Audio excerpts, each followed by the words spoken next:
এই নরু নরু নরু নরু বলে ডাকতে ডাকতে ডাকতে ডাকতে মহাপ্রভু পাগলের মতো আচরণ। হোমা সকলকে মহাপ্রভু বলছে, ওগো তোমরা স্নান টান সেরে একটু বাঁধের উপরে উঠে দাঁড়াও। আজকে আমি যখন জলে নামবো তোমরা আমার সঙ্গে কেউ জলে নামবে না। আজকে আমার ইচ্ছে আমি একা একা পদ্মা নদীর জলে নামবো। আজকে পদ্মা নদীর জলে যখন মহাপ্রভু পা পা করে নামছেন, প্রথমে ডান পাটা যখন পদ্মা নদীতে স্পর্শ করল, তারপরে বাম পা একের পর এক জলে নামতে নামতে নামতে নামতে যখন পদ্মা নদীর জলটা নাভি সমান হয়ে গেল, আর মহাপ্রভু জলে নামলেন না। নাভি সমান জলে মহাপ্রভু নেমে একটা অসম্ভব ঘটনা ঘটালো। মাগো, নাভি সমান জলে মহাপ্রভু নেমেছে, নেমে নদীর সঙ্গে কথা বলছে। মানে এটা মানুষের কাছে একটা অবাক হয় যে নদীর সঙ্গে কি কথা বলে, নদী কি কথা বলে? বলছে নদীও কথা বলে, সেটা একমাত্র ত্রিভুবনের মালিক ভগবান শ্রী চৈতন্য মহাপ্রভু, তিনি জগতের মানুষকে প্রমাণ দিলেন। আজকে নদীর জলে নামছে, নাভি সমান জলে দাঁড়িয়ে আজকে মহাপ্রভু টপ টপ করে চোখ থেকে জল ফেলে ফেলে নদীর জলে মিশিয়ে দিচ্ছেন, আর নদীকে একটা কথা বলছেন। কি কথা বলছেন? মহাপ্রভু আমার কেঁদে কেঁদে বলে, হে আমার পদ্মা নদী,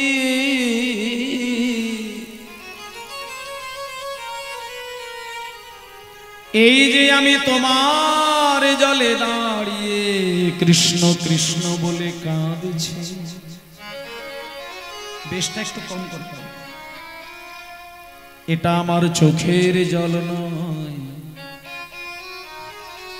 আমার অন্তরে যে কৃষ্ণ প্রেমে জমাট বেঁধে রয়েছে,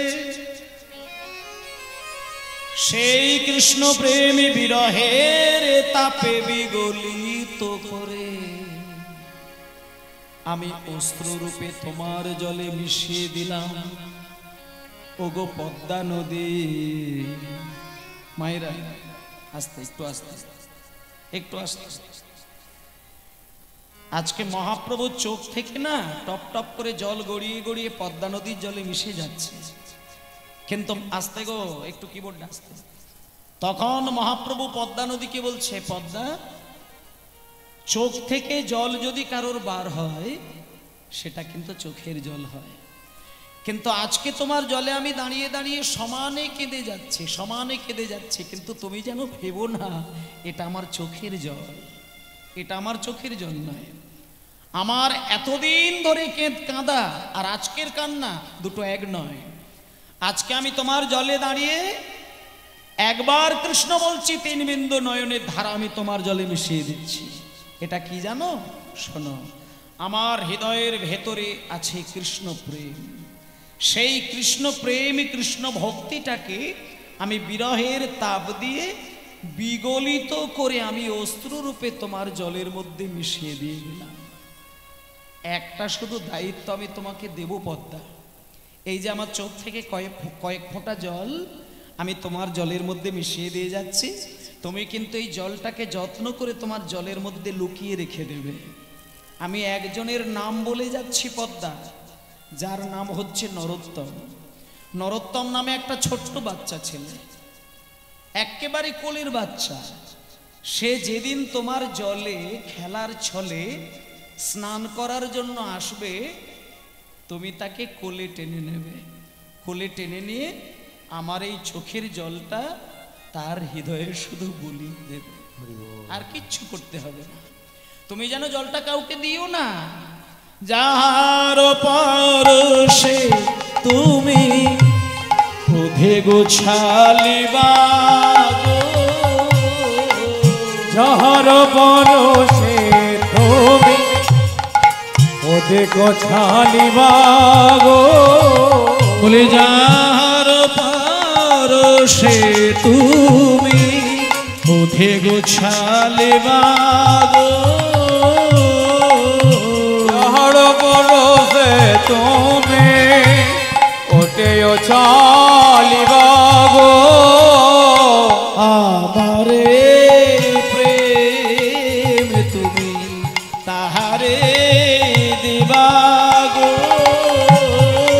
আমারে প্রেমে তুমি তাহারে দিবা গো। দাঁড়াও, নদী কিন্তু কোনোদিন কারোর সঙ্গে কথা বলেননি, কিন্তু বাবা আজকে যখন মহাপ্রভু পদ্মা নদীর জলেতে কয়েক ফোঁটা চোখ থেকে জল ফেলে দিয়ে মিশিয়ে দিলেন এবং মহাপ্রভু স্নান করে যখন নদী থেকে উঠে চলে যাবে, এমন সময় পদ্মা নদী মহাপ্রভু চরণ দুখানা জড়িয়ে ধরলেন। মহাপ্রভু চরণ জড়িয়ে ধরে বলছে, প্রভু একটা কথা আমি বলতে চাই, তুমি যে আমার জলে তোমার হৃদয়ের প্রেম সুধা নয়নের জল রূপে মিশিয়ে দিয়ে চলে যাচ্ছ, তুমি যে বলে যাচ্ছ যে নরোত্তমকে দিয়ে দেবে, কথাটা আমি মেনে নিলাম, আমি বুঝে নিলাম যে নরোত্তম আমার কাছে আসলে আমি তাকে এই চোখের জলটা দিয়ে দেব। কিন্তু প্রভু, যেদিন নরোত্তম আমার জলে স্নানের জন্য আসবে, নরোত্তমের সঙ্গে যদি আরো 10টা ছেলে চলে আসে, আমি চিনব কি করে যে কোন ছেলেটা নরোত্তম? নরোত্তমের যতটা বয়স হবে সেই বয়সে যদি আরো কয়েকটি ছেলে আসে, আমি জানবো কি করে যে কোন ছেলেটা নরোত্তম? তখন মহাপ্রভু বলছেন, পদ্মা, সে উপায় আমি তোমাকে বলে দিচ্ছি। শোনো, নরোত্তমের সঙ্গে 10টা ছেলে কেন, আমি তোমাকে বলে দিই, নরোত্তমের সঙ্গে যদি 10,000টা ছেলেও স্নান করতে আসে, তুমি একটা জিনিস খেয়াল রাখবে, নরোত্তমের যে ক্ষমতাটা থাকবে, হাজার হাজার লক্ষ লক্ষ ছেলের সেই ক্ষমতা থাকবে না। শোনো পদ্মা, ভালো করে শোনো, তোমার জলে পৃথিবীর যে কোনো মানুষ স্নান করলেও কারোর অঙ্গের ছোঁয়ায় তোমার নদীর ঢেউ কোনোদিন বৃদ্ধি পাবে না। এই যে নদীতে ঢেউ বয়, এটা কি জিনিস? এটা হচ্ছে নদীর আনন্দের একটা উচ্ছ্বাস। আজকে মহাপ্রভু বলছে, পদ্মা, তোমার যে একটা আনন্দের স্রোত, আনন্দের ঢেউ, এটা কিন্তু প্রকৃতির নিয়মে হয়, কিন্তু নরোত্তম নামে এমন একটা ছেলে এই পৃথিবীতে জন্ম নেবে, সে যেদিন তোমার জলে প্রথম স্নানের জন্য আসবে, তুমি খেয়াল করবে তার অঙ্গটা তোমার জলে যখনই স্পর্শ হবে, তুমি একটুখানি খেয়াল রাখবে, তোমার নদীর ঢেউ যে গতিতে চলছে 100 গুণ তোমার নদীর ঢেউ ওপরের দিকে বেড়ে যাবে। যখনই দেখবে একটা বাচ্চা ছেলের অঙ্গের ছোঁয়ায় তোমার নদীর ঢেউ 100 গুণ ওপরের দিকে উঠে গেছে, তখন তুমি বুঝতে পারবে আর কেউ নয়, ওরই নাম নরোত্তম।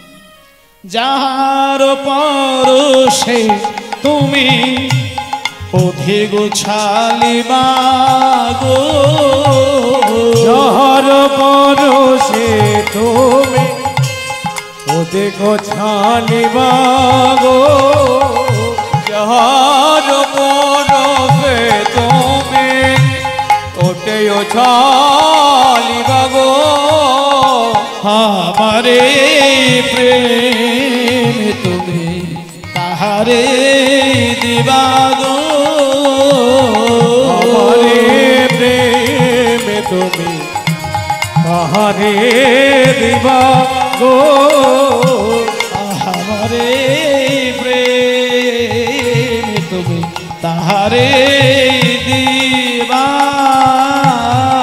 আমারে প্রেম তুমি তাহারে দিবা।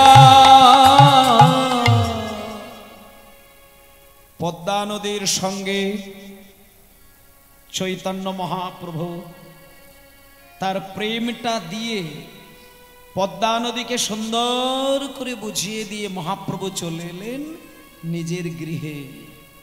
ওমা, এইবার দেখুন,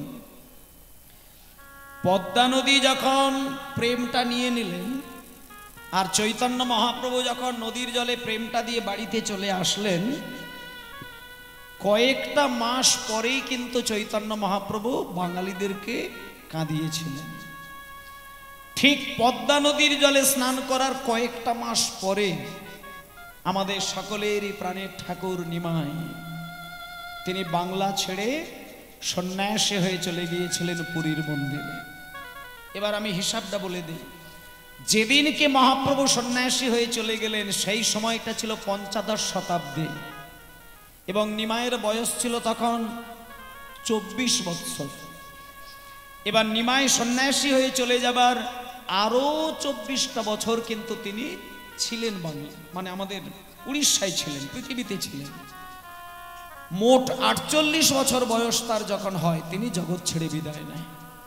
এবার ঠিক ষোড়শ শতাব্দী যখন পড়ল, পঞ্চদশ শতাব্দী পেরিয়ে গেল, ষোড়শ শতাব্দী পা দিল, ষোড়শ শতাব্দীর শুরুতে এবার আপনারা দেখে নিন বাবা, ঠিক যেই জায়গাটা মহাপ্রভু পদ্মা নদীর এপারে স্নান করেছিলেন, এখনো যদি আপনারা ওইখানে যান গিয়ে দেখবেন নদীটাও রয়েছে এবং জলঙ্গির বাঁধও রয়েছে, আর এপারটা পশ্চিমবঙ্গ আর ওই পারটা হচ্ছে বাংলাদেশ, এখনো তার প্রমাণ আছে।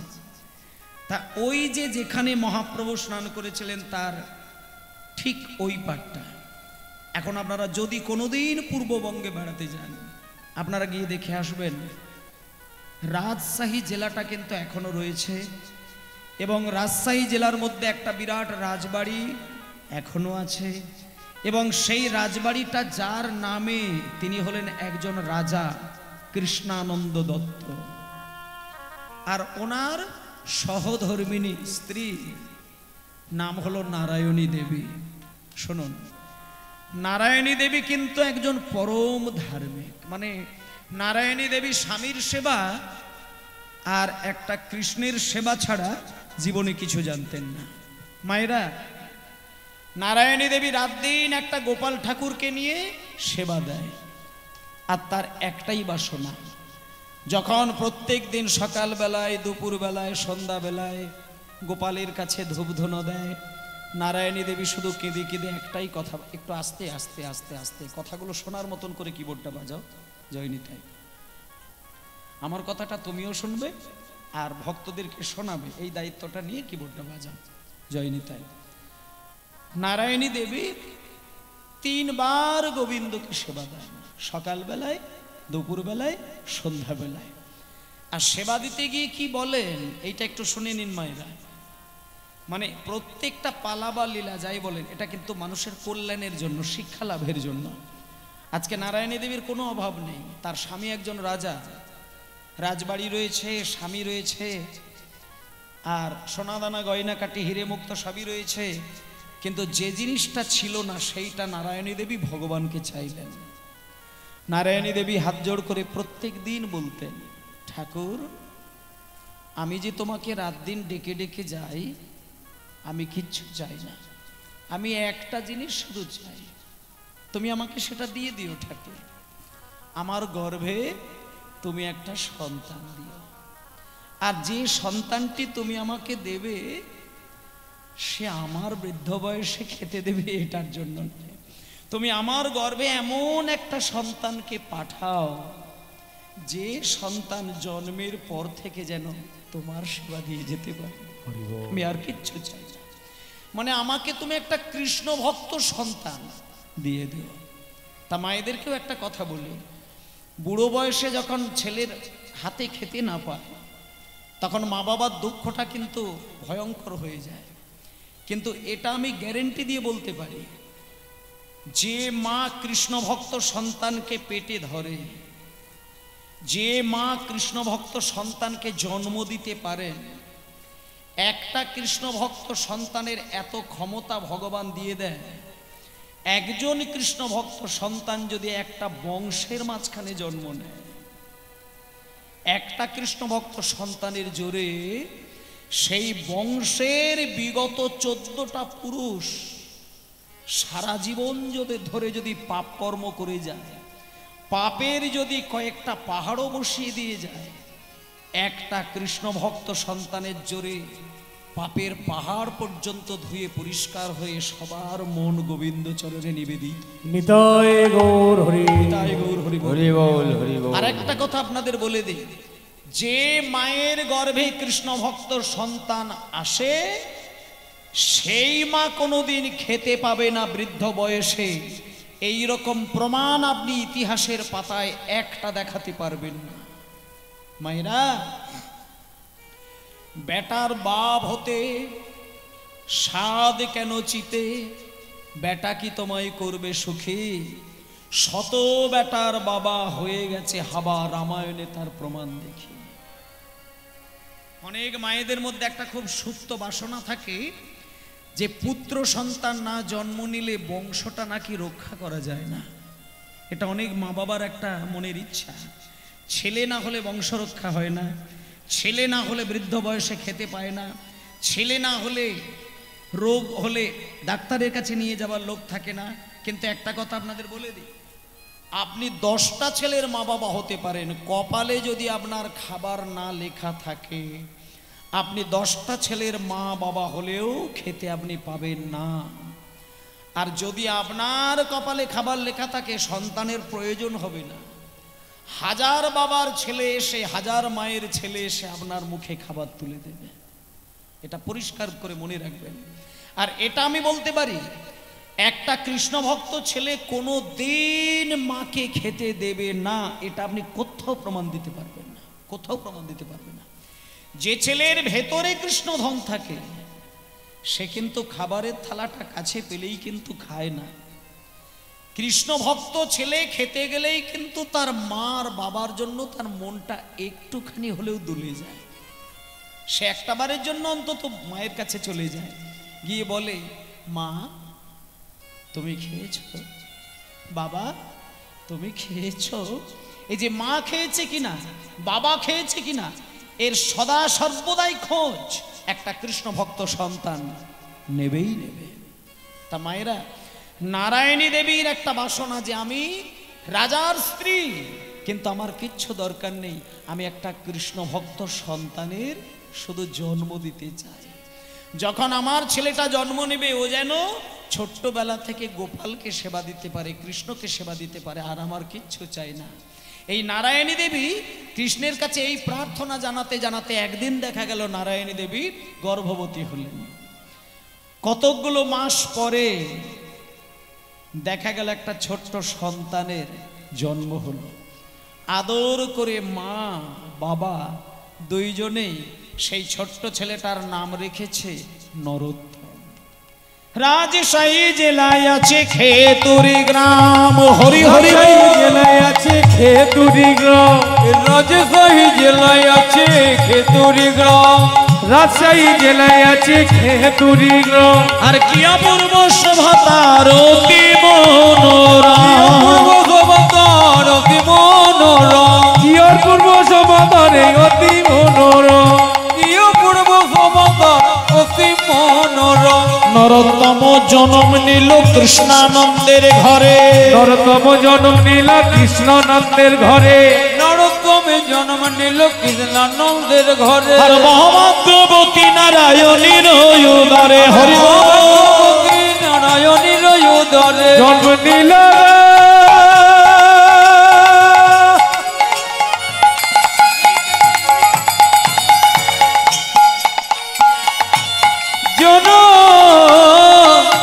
নীল রে, হরি হরি জন্ম নীল,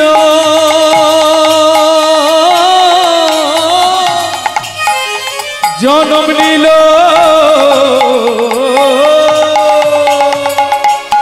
আর মহাভাগ্যবতী নারায়ণীর আবার ভগবতী নারায়ণীর উদরে, ভগবতী তারে নারায়ণীর ঘরে, আবার ভাগ্যবতী নারায়ণীর উদরে। আনন্দ ধরে না, আনন্দ ধরে না, আনন্দ ধরে না, আনন্দ ধরে না, পুত্রের জন্ম হেরে আনন্দ ধরে না, পুত্রের জন্ম হেরে আনন্দ ধরে না, ওই রাজশাহী বাসীর মনে আনন্দ ধরে না, রাজশাহী বাসীর মনে আনন্দ ধরে না, ওই রাজশাহী বাসীর মনে আনন্দ ধরে না, রাজশাহী বাসীর মনে আনন্দ ধরে না, ওই রাজশাহী বাসীর মনে রাজপুত্র হলো বলে, হরি হরি বলে, রাজশাহী হলো বলে, রাজশাহী বাসীর মনে, রাজশাহী হলো বলে, রাজশাহী বাসীর মনে আনন্দ ধরে না, আনন্দ ধরে না, আনন্দ ধরে ব্যাস মাগো, রাজামশাইয়ের ছেলে হয়েছে, আর বাবার নাম হচ্ছে কৃষ্ণানন্দ দত্ত, মায়ের নাম নারায়ণী দেবী। কৃষ্ণানন্দ দত্ত তো একবারে আনন্দে আটখানা হয়ে গেল। মনে মনে চিন্তা করলেন, আমার একটা মাত্র সন্তান, আমার আর কিচ্ছু দরকার নেই, আর আমার কোনো কিছুই প্রয়োজন নেই। আমি যেহেতু রাজা আর আমার একটাই ছেলে হয়েছে, আমার তো টাকা পয়সার অভাব নেই। আমি একজন রাজা, মানে আমার টাকা পয়সা, সোনা দানা গয়নাকাটি প্রচুর রয়েছে। তাই আমি আমার ছেলেকে বিরাট বড় ডাক্তার, মাস্টার, উকিল, ব্যারিস্টার, ইঞ্জিনিয়ার কিচ্ছু তৈরি করব না। ওমা, মা বাবার যদি পয়সা থাকে, ছেলেকে বড় তৈরি করার জন্য প্রত্যেকটা মা বাবা কিন্তু তার মাথার ঘাম পায়ে ফেলে যা রোজগার করে নিঃস্বার্থে কিন্তু ছেলেকে দান করে দেয়। একটা মা একটা বাবা সন্তানের কাছে কিন্তু কৃপণ হয় না। বাবা যতটুকু রোজগার করে ছেলের জন্য সব কিছু নিঃস্ব করে দেয়।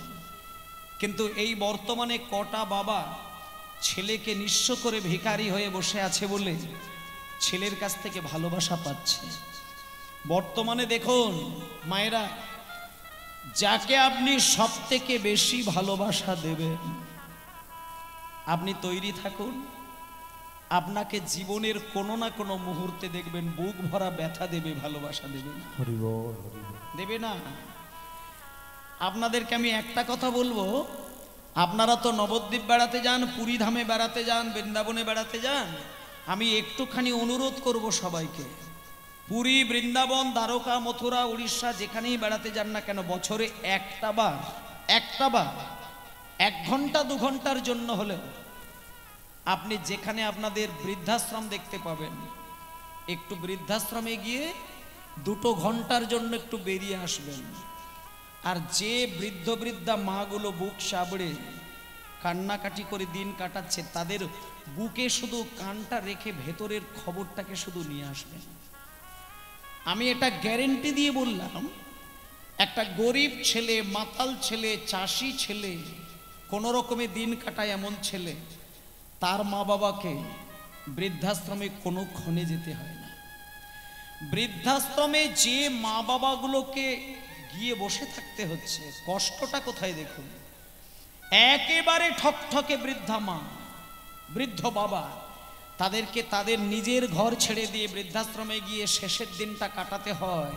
সেই মা বাবাকে, যে মা বাবা তার নিজস্ব সম্পদ উজাড় করে সন্তানকে মানুষ করে বড় অফিসার বানিয়েছে, শিক্ষিত ভদ্র অফিসারগুলো দেখবেন মা বাবাকে বৃদ্ধাশ্রমে পাঠিয়ে দিচ্ছেন। আপনি প্র্যাকটিক্যাল গিয়ে খোঁজ নিয়ে দেখবেন। তা আজকে সেই জন্য দেখুন, রাজামশাই মনে মনে চিন্তা করলো, আমার তো একটাই মাত্র ছেলে, তাই আমার ছেলেকে আমি ডাক্তার, মাস্টার, উকিল, ব্যারিস্টার, ইঞ্জিনিয়ার কিচ্ছু বানাবো না। আমি আমার ছেলেকে পণ্ডিত তৈরি করব। আমি ছেলেকে পণ্ডিত তৈরি করব, যাতে সারা বৈষ্ণব সমাজে আমার ছেলে সকলের মাথার মণি হয়ে থাকতে পারে। তাই মাগো, ছেলেটা দেখতে দেখতে দেখতে দেখতে যখন 5 বছর বয়স, বাবা একদিন মনে মনে চিন্তা করলো, ছেলেকে আমি কোলে করে নিয়ে গিয়ে মাস্টার মশাইয়ের কাছে যাব। এখনকার দিনের বাচ্চা ছেলেকে লেখাপড়া শিখতে গেলে ইংলিশ মিডিয়ামের গাড়িতে তুলে দেওয়া হয়, স্কুলে চলে যায়, সন্ধ্যাবেলা বাড়ি চলে আসেন। কিন্তু যে সময়কার ঘটনা বলছি, তখন স্কুল কলেজের ব্যাপার ছিল না। তখন লেখাপড়া শিখতে গেলে গুরুর গৃহে যেতে হবে, আর গুরু তাকে 20টা বছর লেখাপড়া শিখাবে। 20 বছরের মধ্যে 4টে শিক্ষায় শিক্ষিত করবে: ব্রহ্মচর্য, গার্হস্থ, বানপ্রস্থ, সন্ন্যাস। এই 4টে শিক্ষায় শিক্ষিত। আজকে নরোত্তমকে পাঠিয়ে দিয়েছেন কার কাছে? মাস্টার মশাইয়ের কাছে। মাস্টার মশাইয়ের নাম কি একটুখানি শোনেন। নরোত্তমের বাবার নাম হচ্ছে কৃষ্ণানন্দ দত্ত, এটা আপনারা মাথায় রাখবেন। আর যে মাস্টারের কাছে বাবা আদর করে বুকে জড়িয়ে ধরে নিয়ে গেলেন, তিনি কিন্তু ওই মানে যেমন তেমন মাস্টার নয়, তিনি রাজশাহী জেলার মধ্যে একজন নামকরা পণ্ডিত। যেমন এই জেলাটা, এটা কোন জেলা? হুগলি জেলা। এখন যদি বলা হয় যে হুগলি জেলার মধ্যে সব থেকে জ্ঞানী মানুষ কে আছে, সেটা বিচার করা খুব কঠিন। কিন্তু যে সময়ের কথা, সেই সময় সারা রাজশাহী জেলার মধ্যে একজন নাম করা পণ্ডিত মানুষ তিনি ছিলেন, তার নাম কৃষ্ণদাস পণ্ডিত। সেই কৃষ্ণদাস পণ্ডিতের কাছে ছোট্ট খোকা, একেবারে কোলের বাচ্চা, 5 বছর বয়স, তাকে কোলে করে যত্ন করে বুকে জড়িয়ে ধরে আদর খাওয়াতে খাওয়াতে বাবা নিজে দায়িত্বে নিয়ে গিয়ে মাস্টারের কাছে পৌঁছে দিলেন। আর মাস্টার মশাইয়ের কাছে বসিয়ে দিয়ে বাবা বলছেন, মাস্টার মশাই, এই আমার সন্তান, এর নাম নরোত্তম। আপনি একটা কাজ করুন, আপনার যতটুকু পাণ্ডিত্য রয়েছে আপনি আমার ছেলেকে উজাড় করে দিয়ে দিন, আর আমার ছেলেকে একটু পণ্ডিত তৈরি করে দিন। তাতে আপনার যতটুকু অভাব অনটন থাকবে আপনি আমাকে বলবেন, আমি ভরিয়ে দেব, আপনার কোনো অভাব রাখবো না।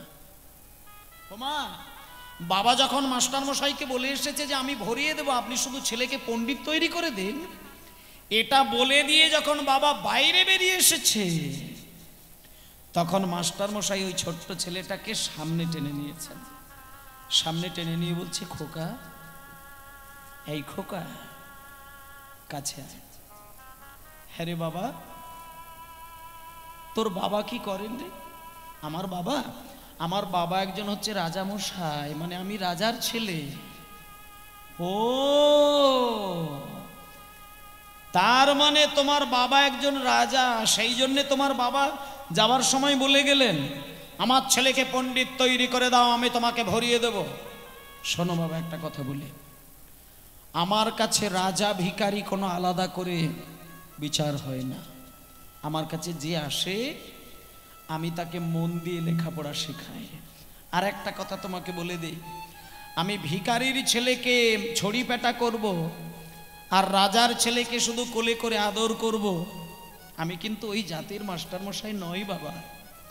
আমার কাছে তোমাকে যদি লেখাপড়া শিখতেই হয়, তাহলে তোমাকে একটা কথা বলে দিই, আমার কাছে তুমি দাঁড়িয়ে আমার একটা ছোট্ট পরীক্ষা তুমি দাও।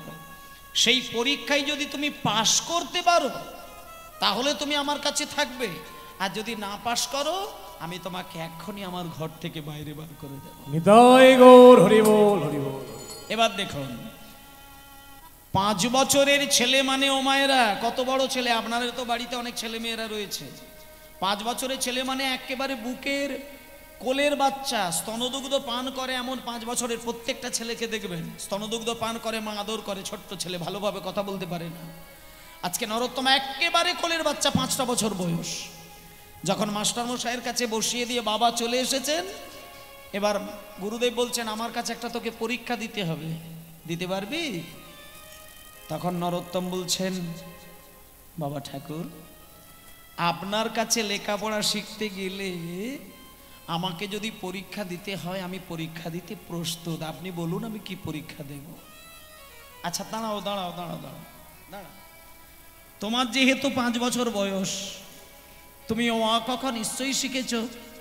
এবার আমার পরীক্ষাটা অন্য কিছু নয় বাবা, তুমি যেহেতু অ আ হস্যই দীর্ঘই হস্যৌ দীর্ঘৌ রি লি এই বর্ণগুলো যেহেতু তুমি জানো, তাই আমার পরীক্ষাটা অন্য কিছু নয়। তুমি ক খ গ ঘ এই 4টে বর্ণ দিয়ে আমার কাছে দাঁড়িয়ে একটা কবিতা তৈরি করে শোনাও। এমনভাবে তুমি কবিতাটা ছন্দে ছন্দে মিলিয়ে শোনাবে যেন আমার মন ভরে যায়। এবার ওই ক খ গ ঘ দিয়ে যদি কবিতাটা শোনাতে আমায় পারো, আমি তোমাকে কথা দিলাম তুমি আমার কাছে লেখাপড়া শিখবে, এই অনুমতি আমি দিয়ে দিলাম। এবার ভক্তমণ্ডলী মায়েরা, 5 বছরের ছেলেকে যদি কবিতা বলতে বলা হয়, বলুন এটা কিন্তু ছেলে মানুষের কথা নয়। আপনাদের পাড়ায় তো অনেক 5 বছরের ছেলে আছে, কবিতা বলতে বললে তো পারবে না বটেই, কিন্তু এটা গ্যারেন্টি দিয়ে বলতে পারি, কবিতা বলতে হবে না, আপনি শব্দ বলতে বলবেন, শব্দ। তাতে কি বলেন দেখবেন। একটা 5 বছরের ছেলেকে কবিতা বলতে বলেছে মাস্টার মশাই, আর গুরুদেব যখনই বলেছে কবিতা বলো, তখন নরোত্তম কি করলেন দেখুন, চোখটা বন্ধ করে, বাড়িতে মা বাবা ছিলেন, চোখ বন্ধ করে মনে মনে মা বাবাকে একটুখানি স্মরণ নিয়ে নিয়েছেন। তারপরে সামনে যে গুরুদেব বসেছিলেন, গুরুদেব খেয়াল করে না, দুম করে নরোত্তম পড়ে গিয়ে দুটো চরণে প্রণাম জানিয়ে ফেললেন। এবার গুরুদেবকে প্রণাম আর মা বাবাকে স্মরণ, এই নিয়ে কি সুন্দর কবিতা শুনিয়ে দিলেন। কয়ে কলি যুগে শ্রীকৃষ্ণ চৈতন্য অবতার, হরি হরি বল। শ্রীকৃষ্ণ চৈতন্য অবতার, কলিযুগে শ্রীকৃষ্ণ চৈতন্য অবতার, কলিযুগে শ্রীকৃষ্ণ চৈতন্য অবতার। কয়ে কলি যুগে শ্রীকৃষ্ণ চৈতন্য অবতার, কলিযুগে শ্রীকৃষ্ণ চৈতন্য অবতার, কলিযুগে শ্রীকৃষ্ণ চৈতন্য অবতার, কলিযুগে শ্রীকৃষ্ণ চৈতন্য অবতার। কয়ের পরে কি হয় মা? ক আর তারপরে কি? খ। খয়ে খেলিবার প্রবন্ধে কইলেন খোল করতা, খেলিবার কদম্বে তরি খোল করতাল, খেলিবার কদম্বে হরি খেল করতাল, খেলিবার কদম্বে হরি খোল করতাল। কয়ে গড়াগড়ি জান প্রভু নিজ সংকীর্তনে, গড়াগড়ি জয় প্রভু নিজ সংকীর্তনে, আজ গড়াগড়ি জয় প্রভু নিজ সংকীর্তনে, গড়াগড়ি যাই গা হরি হরি হরি হরি হরি বল।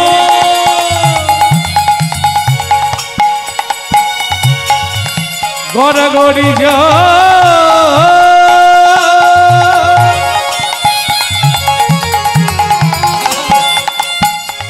গড়াগড়ি বলি হরি বলি হরি। নিজ সঙ্গী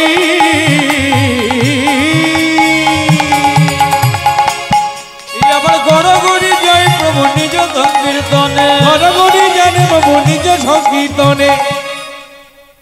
ক খ গ ঘ। গয়ে গড়াগড়ি জান প্রভু নিজ সংকীর্তনে, গড়াগড়ি জয় প্রভু নিজ সংকীর্তনে, ঘরে ঘরে ঘরে হরি নাম দেন সর্বজনে, ঘরে ঘরে হরি নামে দিল সর্বজনে, ঘরে ঘরে হরি নামে দিল সর্বজনে। আবার ঘরে ঘরে হরি নামে দিল সর্বজনে। দাঁড়াও দাঁড়াও দাঁড়াও দাঁড়াও দাঁড়াও।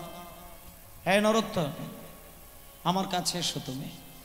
তুমি যে এই কবিতাটা শোনালে, এই কবিতা কি এর আগে কোনোদিন তুমি শুনেছো বাবা? মানে তোমাকে কি এই কবিতা কেউ শুনিয়েছে আগে, না তুমি কোথা থেকে কিভাবে মুখস্থ করেছো? তখন নরোত্তম বলছেন, বাবা ঠাকুর না না না না না না, আমি এই কবিতা জীবনে কোনোদিন শুনি নাই। আপনার আশীর্বাদে আর ভগবানের কৃপায় এই কবিতা আমার হৃদয় থেকে এক্ষুনি সৃষ্টি করে আমি আপনাকে শোনালাম। যখনই এই এত সুন্দর কবিতাটা শুনিয়ে দিয়েছে, তখন গুরুদেব বলছেন, হ্যাঁ রে নরোত্তম, আমি তোমার কাছ থেকে এই মধুর কবিতাটা শুনে আমার কি মনে হলো জানো? আমার মনে হচ্ছে তুমি তোমার মায়ের পেটে যতদিন ছিলে, ওই পেটের মধ্যে থেকেই তুমি পণ্ডিত তৈরি হয়ে আজকে জগতের মাটিতে জন্ম নিলে। আর তোমার মতো পণ্ডিত যখন মায়ের গর্ভ থেকেই জন্ম নিয়েছে, আমার মতো পণ্ডিত তোমাকে কিছু শেখাতে পারবে বলে আমি মনে করি না। তবে একটা কথা আমি বলি, এ জগতে যে যত বড়ই পণ্ডিত হয়ে মায়ের গর্ভে আসুক না কেন, মানুষ কুলে যখন জন্ম নিতে হয় তাকে কিন্তু গুরু আশ্রয় করতে হবেই হবে। গুরু আশ্রয় যদি কেউ না করে, গুরুর যদি কৃপা লাভ না হয়, গুরুর কাছ থেকে যদি আশীর্বাদ না পায়, সে যত বড়ই পণ্ডিত হোক না কেন, পাণ্ডিত্য কিন্তু জগতে কোনো শুভ কাজ দেবে না। তাই নরোত্তম, আমি তোমাকে একটা কথা বলে দিচ্ছি, তুমি আমার কোলে বসে যতদিন পারবে তুমি শাস্ত্রজ্ঞানের অধিকারী হয়ে যাও। এবার মায়েদেরকে একটা কথা বলে দিই, নরোত্তম কিন্তু বেশি দিন লেখাপড়া শিখলো না। ও আস্তে, অন্যান্য ছেলেরা লেখাপড়া শিখতে গিয়ে কারোর 12 বছর কেটেছে, কারোর 15 বছর, কেউ 20 বছর। মানে এক একটা ভাগবতের এক একটা অধ্যায়কে মুখস্থ করাতে গেলে, বেদের এক একটা অধ্যায়কে মুখস্থ করাতে গেলে এমনও দেখা গিয়েছে 20টা বছর ধরে কেটে গেছে, 15 বছর ধরে কেটে গেছে। কিন্তু নরোত্তমের ক্ষেত্রে এমন ঘটনা ঘটলো, মানে গুরুদেবই পাগল হয়ে গেল। যখন নরোত্তম 1 বছর গুরুর গৃহে কাটালেন, 5 বছর বয়সে লেখাপড়া শিখলো, আর 1টা বছর গুরুর গৃহে কাটালো। ছেলেটার বয়স কত হলো? আস্তে আস্তে 5 বছর বয়সে লেখাপড়া শিখতে গেল, 1টা বছর গুরুর গৃহে থাকলো, ছেলেটার বয়স হলো 6। এবার 6 বছর বয়সী ছেলেটা এমন পণ্ডিত হয়ে গেছে যে একদিনকে গুরুদেব যেখান থেকেই প্রশ্ন করে নরোত্তম সমস্ত উত্তর দিয়ে দেয়। কঠিন কঠিন বেদের এক একটি শ্লোক এমন ভাবে বিশ্লেষণ করে যাতে গুরুদেব তার খোঁজ পায় না। 6 বছরের ছেলেটা যখন সমস্ত বেদের এক একটি অধ্যায়কে মুখস্থ করে ফেললেন, 6 বছরের মাথায় একদিন নরোত্তমকে বুকে জড়িয়ে ধরে গুরুদেব বলছেন, খোকা রে, আয় বাবা, আমি তোকে বুকে জড়িয়ে ধরে আশীর্বাদ করলাম, তুই মহাপণ্ডিত হয়ে গেছিস। আমার কাছে যতটুকু বিদ্যা ছিল আমি তোকে উজাড় করে দিয়ে দিয়েছি, আর আমার কোনো বিদ্যা নেই। এইবার তুই একটা শেষ কথা বলে দেব, এই শেষ কথাটা মাথায় ধারণ করে নিয়ে তুই বাড়িতে চলে যা। শোন নরোত্তম, তুই 4খানা বেদ 6খানা দর্শন শিখেছিস, এবার আমি তোকে একটা শেষের কথা বলি, এটা তুই মনে রাখবি। এই কথাটা যদি ভুলে যাস তাহলে তুই কোনোদিন পণ্ডিত হতে পারবি না। এবং আজকে যে কথাটা নরোত্তমকে শেখালেন, সেই কথাটা শুধু নরোত্তমের ক্ষেত্রে নয় ও মায়েরা, আজকে যে কথাটা নরোত্তমকে শেখাচ্ছেন এটা শুধু নরোত্তমের ক্ষেত্রে নয়, এটা সারা বাঙালির, বিশেষ করে সনাতন ধর্মের প্রত্যেকটা বৈষ্ণবের মনের কথা।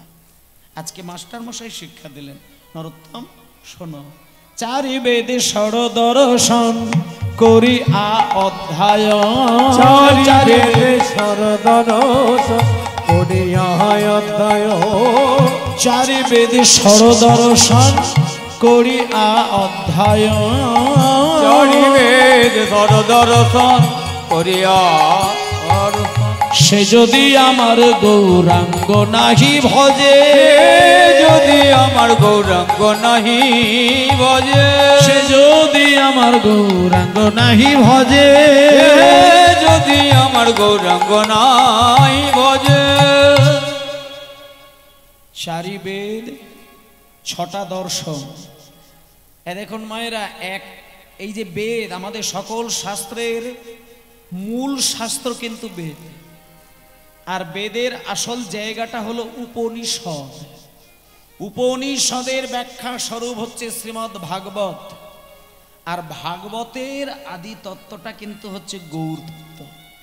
আস্তে তা আজকে বেদ কিন্তু ছেলে মানুষই কথা নয়, বেদের এক একটা অধ্যায়কে যদি কেউ মুখস্থ করতে চায়, একটা বেদকে যদি মনে করে যে আমি সুন্দর করে হৃদয় আস্বাদন করব, একটা বেদকে একটা ব্যক্তি আস্বাদন করতে গেলে 1 জন্ম নয়, অনেকগুলো জন্ম পার হয়ে যেতে পারে। কিন্তু নরোত্তম কি করলেন, 1 বছরের মধ্যে কি করে যে বেদের সমস্ত অধ্যায়গুলো মুখস্থ করে ফেলেছে, মাস্টার মশাই তার হিসাবই খুঁজে পায় না। কিন্তু মায়েরা, আজকে নরোত্তমকে মাস্টার মশাই বলছেন, খোকা, এই খোকা, তুই তো পণ্ডিত হয়েছিস, তোকে আমি একটা শেষ কথা বলি বাবা, আমরা তো কলিযুগের মানুষ, একটু চৈতন্য সম্পর্কে কিছু জানার চেষ্টা করবি। মানে গৌরাঙ্গের কৃপা যদি তোর হৃদয়ে না বর্ষিত হয়, তাতে কলিযুগে দাঁড়িয়ে থেকে কোনো পণ্ডিত হতে পারবি না। কলিযুগে যদি তোকে পণ্ডিত হতে হয়, তাহলে আমি তোকে বলছি গৌর সম্পর্কে একটু জানবি, আর চৈতন্যের কৃপাটাকে একটু পাবার চেষ্টা করবে। যখনই বলেছে চৈতন্যের কৃপা, সঙ্গে সঙ্গে নরোত্তম তো আর আমাদের মতো বোকা ছেলে নয়। নরোত্তম হতে পারে 6টা বছর বয়স, তার হৃদয়টা মহাপণ্ডিত, পাণ্ডিত্যে ভরা। নরোত্তম সঙ্গে সঙ্গে গুরুদেবকে বললেন, গুরুদেব, আমি যদি চৈতন্যের কৃপা পেতে চাই আমাকে কি করতে হবে গুরুদেব, আপনি একটু বলবেন? আমি তো চৈতন্যদেবকে জানি না, তাই চৈতন্যের কৃপা আমি পেতে চাই, তাহলে আমাকে কি করার দরকার? সঙ্গে সঙ্গে গুরুদেব বললেন, শোন, চৈতন্যের কৃপা যদি তোকে পেতে হয়, আমি অত শত কিছু বলতে পারবো না, তবে একটা কথা বলে রাখি, তুই প্রথমেই আমার কাছ থেকে বিদায় নিয়ে তোর মা বাবার কাছে যাবি। মা বাবার কাছে গিয়ে প্রথমে তুই মাকে প্রণাম করবি, তারপরে বাবাকে প্রণাম করবি।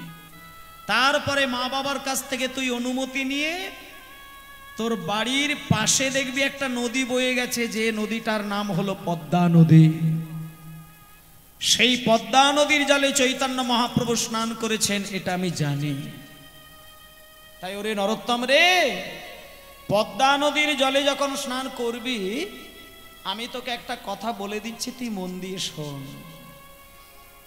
পদ্মা নদীর জলে মহাপ্রভু স্নান করেছেন, ওনার পায়ের ধুলো কিন্তু নদীর জলে আজও মিশে আছে। তাই শোন শোন নরোত্তম, তুই যখন নদীর জলে ডুব দিবি তখন আমি তোকে বলে দিচ্ছি, তুই পদ্মা মাকে একটু কেঁদে কেঁদে জানাবি যে পদ্মা, আমি শুনেছি তোমার জলে নাকি চৈতন্য মহাপ্রভু স্নান করেছেন। তা চৈতন্যদেব স্নান করেছেন মানেই তো ওনার চরণ ধুলো তোমার জলে মিশে আছে। তুমি আমাকে একটুখানি চরণের ধুলো মস্তকে বুলিয়ে দেবে পদ্মা? এবার তোমার কথাটা শুনে যদি উনি চৈতন্যের চরণ ধুলা তোমার অঙ্গে বুলিয়ে দেয়, তাহলে জানবে তোমার মানব জীবন ধন্য হয়ে। হৃদয় গৌর হরি বল, হরি বল, হরি বল।